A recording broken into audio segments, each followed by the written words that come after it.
eh, Assalamualaikum warahmatullahi wabarakatuh. Kami dari kelompok e-bisnis ingin mempresentasikan transformasi sampah organik menjadi pakan berkualitas. Berikut tim kami, ada M. Ari Maulana, kemudian ada Supriyadi, saya sendiri, selanjutnya ada Andrian Dwi Nursifa, dan ada Abdul Rafiq. Oke. Di sini tahap pertama itu kami akan menjelaskan beberapa slide. Di sini tuh ada terdapat pendahuluan, ringkasan bisnis, masalah yang dihadapi, analis ukuran pasar, lalu ada juga problem solution fit, bisnis model canvas, kemudian ada MVP dan eksperimen selection, ada urgensi juga, kemudian ada exit strategi dan latar belakang tim. Oke, di sini ringkasan bisnis yang dari tahap transformasi sampah organik menjadi pakan berkualitas itu latar belakangnya itu pertumbuhan jumlah penduduk dan peningkatan konsumsi di Indonesia itu menyebabkan peningkatan volume sampah terutama dalam sampah organik. Indonesia menghasilkan lebih dari 64 juta ton sampah setiap tahunnya.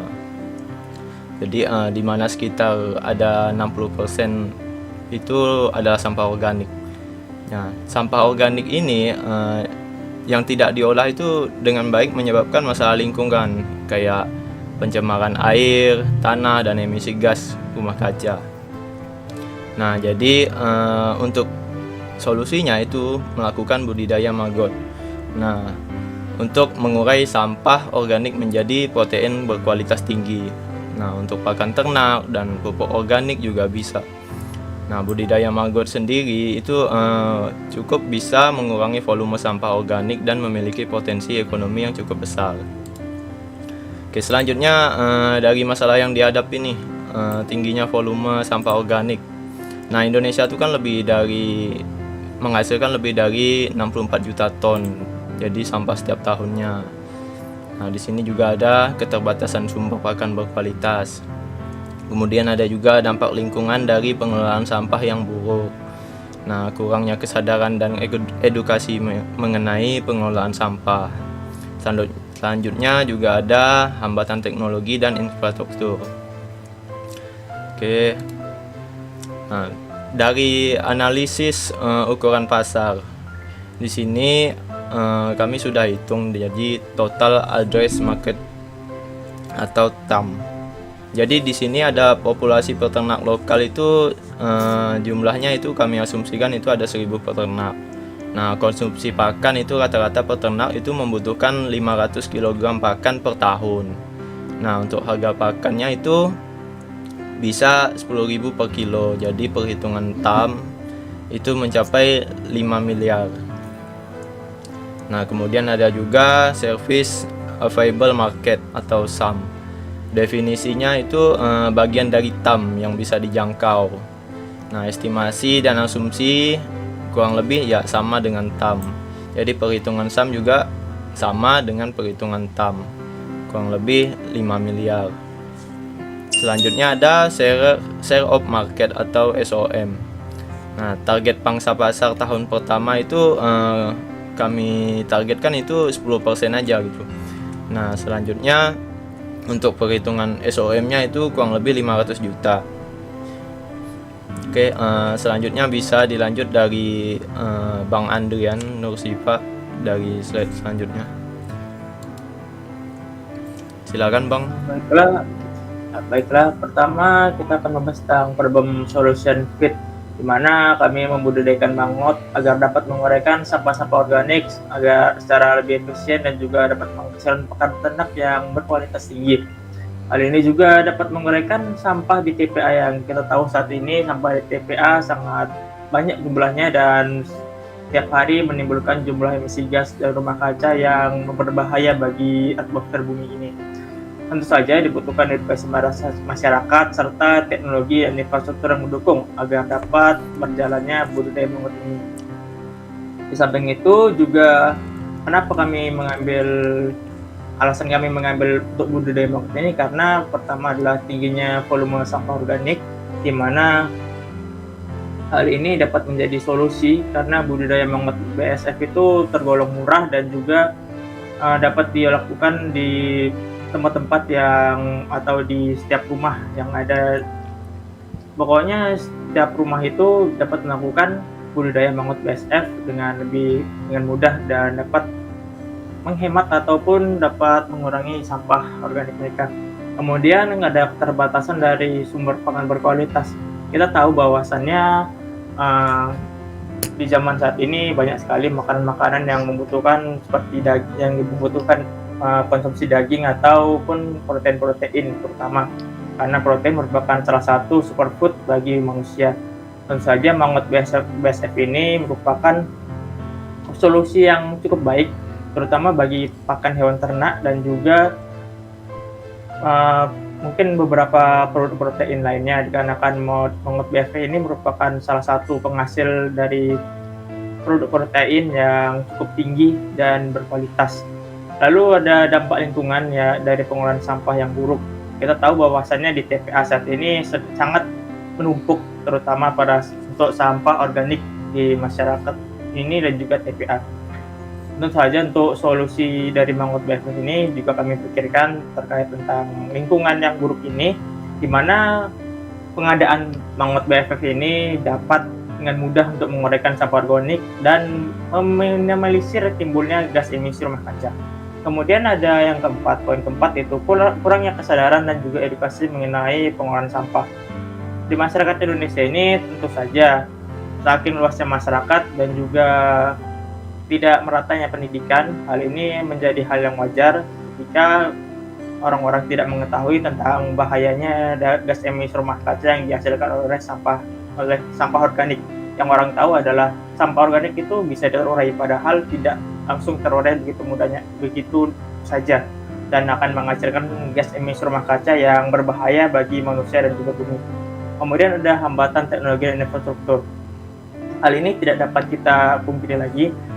Memang pada dasarnya selain keterlambatan atau susahnya edukasi, teknologi dan infrastruktur yang ada di Indonesia pada sini sangat bisa dikatakan kurang untuk dapat mengolah sampah organik. Hal ini tentu saja membuat kehadiran mangrove BSF sebagai sarana atau makhluk hidup yang dapat menguraikan sampah organik dengan lebih baik menjadi salah satu solusi yang bagus untuk menguraikan sampah organik ini. Berikutnya,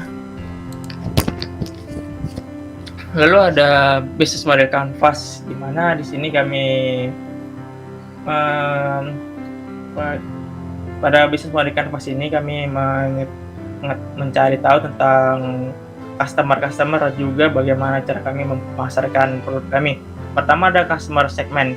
Customer segment ini kami mengambil atau menitik beratkan kepada para peternak, unggas dan juga ikan serta petani yang ada di daerah-daerah tempat kami memasarkannya. Hal ini karena kan hasil dari mangrove BSF itu sendiri dapat menghasilkan pakan ternak yang mengandung protein yang tinggi dan juga residu yang dihasilkan oleh mangrove BSF ini juga dapat menyuburkan tanah.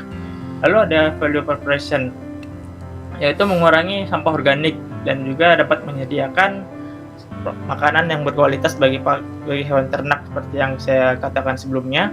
Bahwasannya value proposition ini merupakan penitikan berat kami terhadap bagaimana kami memasarkan produk mangrove BSF dan juga bagaimana cara kami menyebarkan mangrove BSF ini. Dikarenakan kita mengetahui bahwasannya banyak sekali sampah organik dan mangrove ini merupakan salah satu kunci yang sangat bagus dan hemat biaya serta dapat mudah untuk dibudidayakan. Lalu ada channel penjualan langsung melalui distribusi toko ke toko pertanian serta peternakan yang tentu saja bekerja sama, dan kami juga ingin menargetkan kepada pangsa-pangsa pemerintahan atau pangsa-pangsa peternakan besar lainnya, dan kami akan mencoba perlahan untuk memasuki e-commerce untuk dapat menyebarkan lebih luas produk kami. Lalu ada revenue streams, yaitu penjualan pakan ternak berbasis mangrove dan juga pupuk organik yang yaitu merupakan produk utama kami yang kami jual kepada masyarakat di sekitar. Berikutnya, Lalu masih di dalam bisnis model kanvas. Lalu di sini ada key resource, di mana fasilitas budaya Mangot, tenaga kerja terlatih, dan juga distribusi kemitraan modal. Hal ini dapat mendukung bagaimana cara kami dapat mengelola Mangot dengan melakukan edukasi yang mendasar kepada para karyawan kami.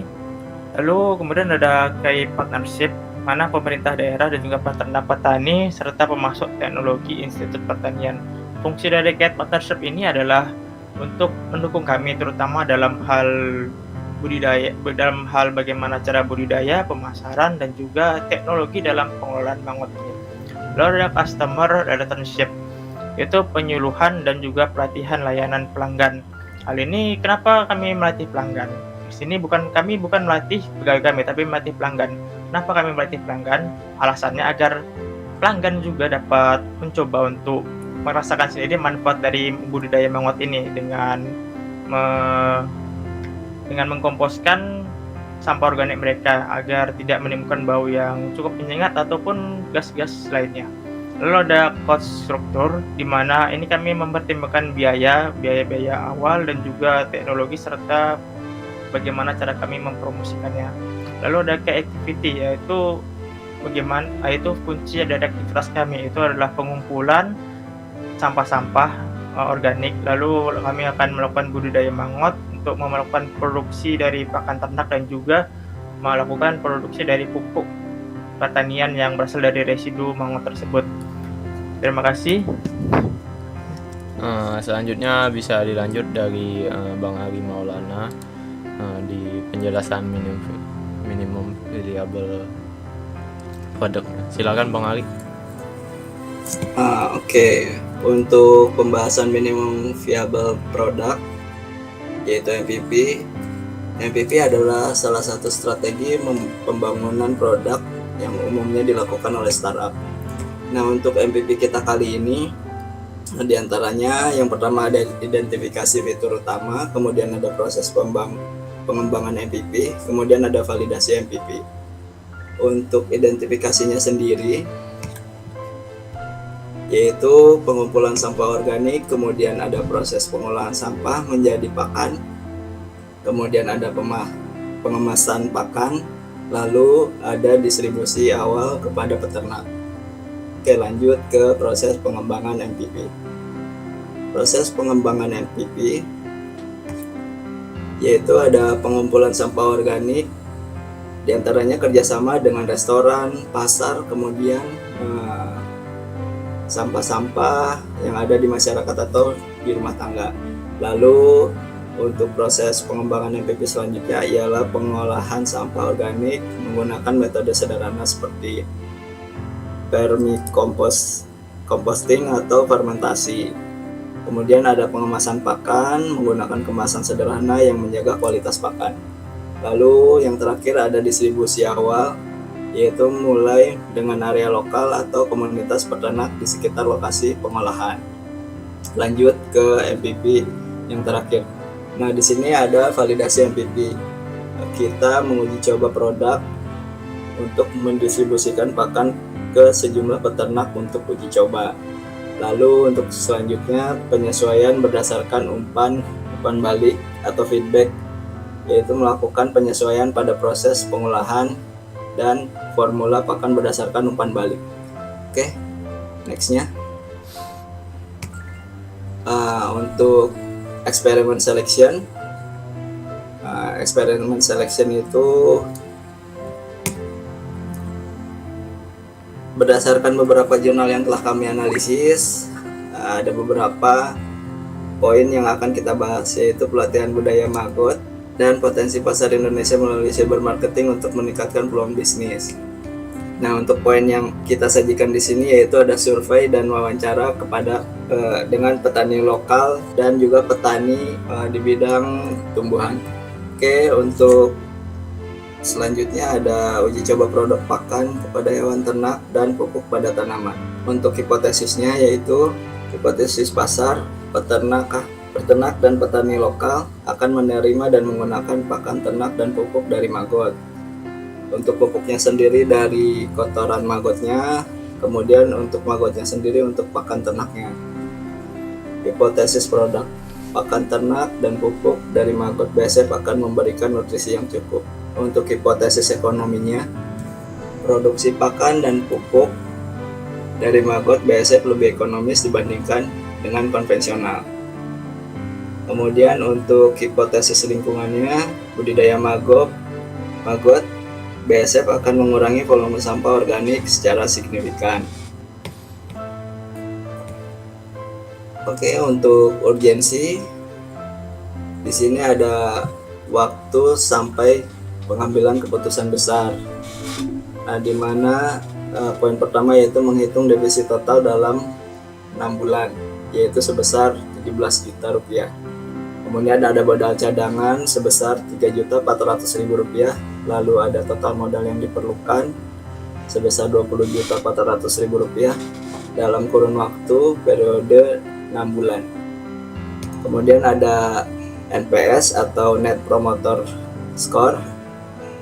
Untuk promotorsnya kisaran 40%, kemudian detraktornya ada 30%, lalu untuk NPS dengan nilai 10. Oke, untuk selanjutnya yaitu ada retention rate dan churn rate. Nah, untuk retention rate-nya itu ada di angka 87,5%. Kemudian untuk churn rate-nya ada 12,5%. Lalu ada customer lifetime value atau CLV. Nah, untuk CLV-nya sendiri di sini dengan angka 4.200.000 rupiah. Nah, untuk grow rate sendiri berkisar di angka 25%. Oke, sekian dari Bang Ali. Selanjutnya bisa dilanjut ke Bang Abdul Rafiq untuk pembacaan eksperimen sequence-nya. Oke, terima kasih. Silakan Bang Abdul Rafiq. Oke, selanjutnya kita membahas daripada eksperimen sequence daripada bisnis yang sudah kita kembangkan. Di sini kita lanjut ada pengujian keinginan atau desirability testing. Di sini ada pengujian keinginan, dampaknya apa sih yang kita pengen tahu. Di sini ada survei dan wawancara peternak dan produsen pertanian. Untuk apa? Untuk mengembangkan daripada budidaya maggot itu sendiri. Kemudian lanjut ke kelompok fokus nih, untuk umpan balik tentang nilai produk kita, apakah bisa berkembang atau nanti bisa diterima dengan masyarakat luas khususnya. Kemudian kita lanjut kepada pengujian kelayakan atau feasibility testing. Di sini kita masuk kepada produksi pilot untuk menguji kelayakan teknis, bagaimana teknis ini bisa berlanjut kepada dampak masyarakat yang luas, kemudian ke dampak penjualannya, kemudian nanti kita analisa biaya, produksi, dan distribusi sampai kepada customer yang ingin melanjutkan visi daripada budidaya maggot. Kemudian daripada pengujian viabilitas ini atau viability testing, kita dapat mengembangkan produk minimum viable atau MPV dan didistribusikan kepada pengadopsi awal. Kemudian kita lanjut kepada kumpulan umpan, balik dan pelacakan penjualan, sampai mana target penjualan kita, sampai berkembangnya masyarakat atau nanti skala nasional atau internasional yang nanti kita akan cakup pada penjualan. Kemudian evaluasi berlanjutnya keuangan bisnis, apakah bisnis kita dapat berkembang nanti untuk skala nasional pun sampai internasional. Oke, next.